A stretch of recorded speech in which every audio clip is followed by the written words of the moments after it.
Čaute kamarádi, idem sa konečne pochváliť svojim umývadelkom, už ho takmer mám dokončené, osadené na skrinku. A takto celé vyzerá moje prvé umývadelko. Tu pol centa zhruba vyčnila, keď náhodou bude prickať voda, nech to nesteká hneď na skrinku. Ešte nemám spravený silikón, lebo ešte mi majú robiť stropy. A bojím sa, že keď náhodou ho treba dať preč, aby ho nerozbila, alebo by im nezvádzalo, tak by som ho ľahko dal preč.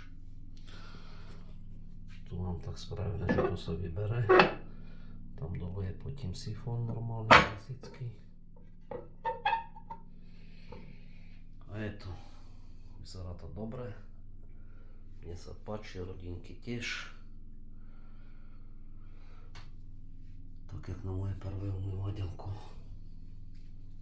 No. A ešte chcel by som poďakovať jednému pánu, Andrej Kudela. Je to odborník, špičkový obkladač, u ktorého som vlastne kúpil tie všetky veci. Na umývadelko tie všetky lepidla, s čím som to lepil, tak jak som už spomínal, že som to robil poprvý, tak ten pán mi všetko vysvetlil, poradil,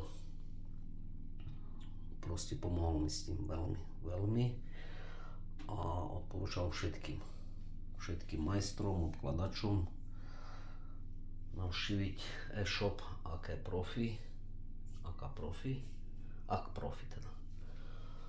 A tam nájdete všetko, čo potrebujete na obklade a dlažby, proste všetky lepidla, pasky, čepelky, stierky. Toto je tiež veľmi dobrá vec na tmely, na silikóny, na formovanie tej žoly hrané epoxidkou.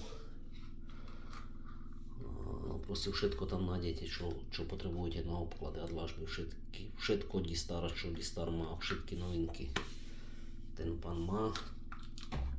A čo je ešte dôležité, že on vám všetko vysvetlí, poradí. Takže odporúčam. A ďakujem veľmi pekne, pán Kudela. A takto vyzerá moje umývadelko. Krásne. Tak ďakujem všetkým za sledovanie. Vidíme sa. Čaute. Utekam na obhľadku na ďalšiu zakázku. Ešte ale už nestíham, musím domontovať tie vypínače, zasúky, ventilátor, to ešte nemám dokončené, ale mám strašne veľa zakázok roboty, čiže musí to počkať. Tak čaute, vidíme sa, ahojte, pekný deň.